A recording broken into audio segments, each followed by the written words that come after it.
Hello again, this is Susan Paz again. This is the last video that I wanted to show you from section 3.4 on inequalities, solving inequalities, graphing inequalities. And this last group, these are called compound inequalities. And you will see the reason they are called compound is that they actually have three sections to them.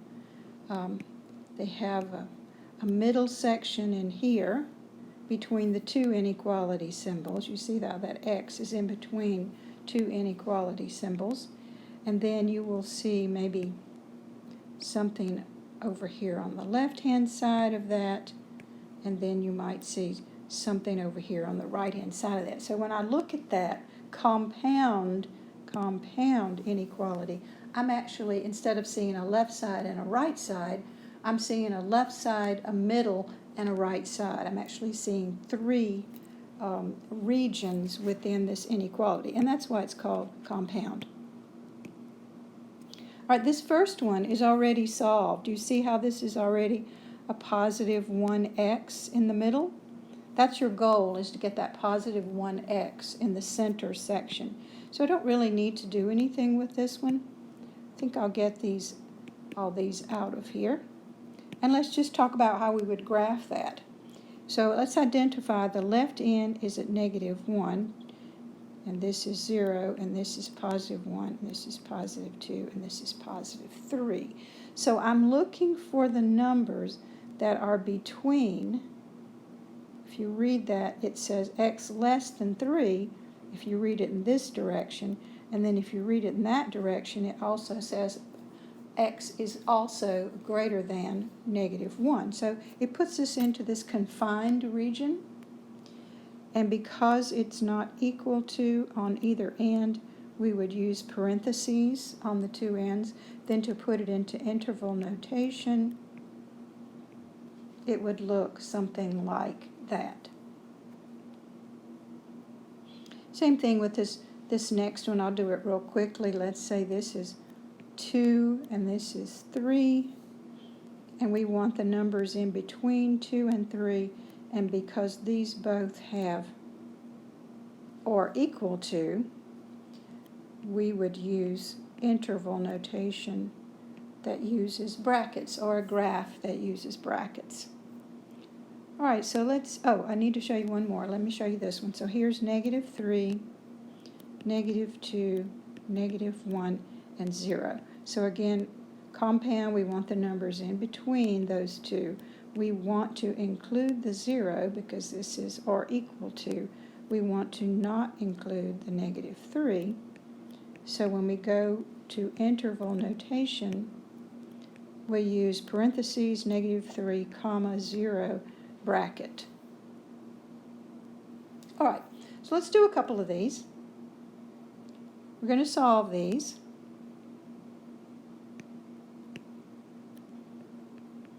So there's left, middle, and right. And remember your goal in here is to get a positive 1x.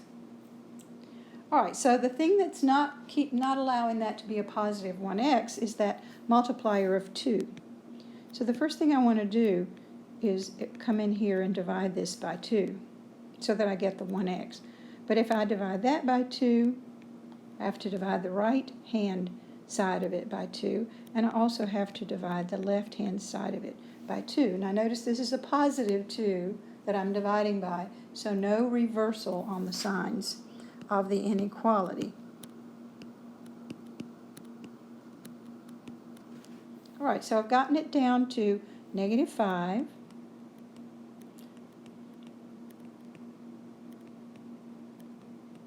So I know it's the x values that fall in between those two, and because these are not inclusive, it doesn't say or equal to, I use parentheses, and then to put it into interval notation, it looks like that. So you see how just in one easy step, I was able to get this down to that positive 1x that I was interested in. So when you're working these compound ones, this middle part is the part that you're going to be focusing on in order to make decisions about what to do.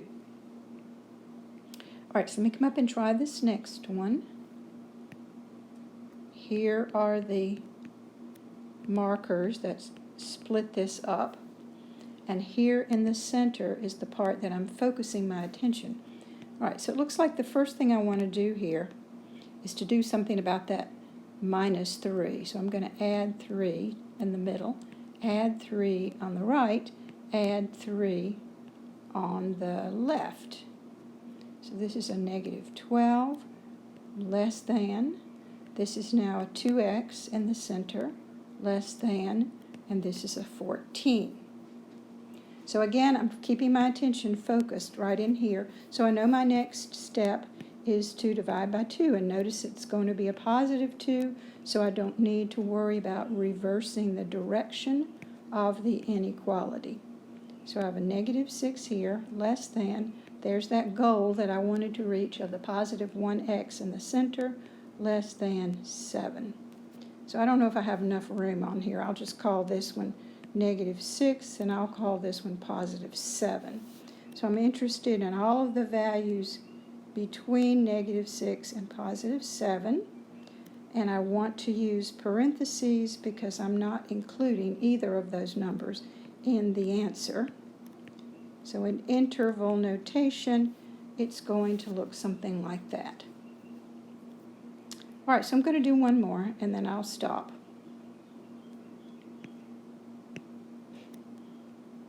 Again, here's the inequality. So I see the 3 sections. I'm focusing my attention right in the middle there in order to decide what to do first. And I think I would like to subtract 1. And again, you subtract it from all 3 sections. This gives me a negative 3, less than negative z, less than 1. So you're adding down those columns. Now, this one is one of those tricky ones because this, I'm going to divide negative 1 here to get that down to a positive z. So you see me dividing by negative 1, dividing by negative 1, dividing by negative 1, whoops, dividing by negative 1. I didn't write that properly. So what do you know here? You know that when we divide by negative 1, that means we're going to have to reverse these less thans and turn them into greater ones. All right, so let's let the arithmetic guide us here. So negative 3 divided by negative 1 is positive 3. Turn that around. This is now a positive 1z. Turn that around. This is now a negative 1. Okay, so it's a good idea to just flip this whole thing around. Negative 1. Notice how the narrow end here is pointing towards the negative 1. Here's the z. The narrow end is pointing towards the z, and then the number 3. So let's say this is negative 1, 0, 1, 2, 3. We want the numbers in between. Whoops, that's a mess, isn't it? Try that again. I want the numbers in between here, and parentheses, parentheses, so interval notation will look like that. All right, so that's a good place to stop.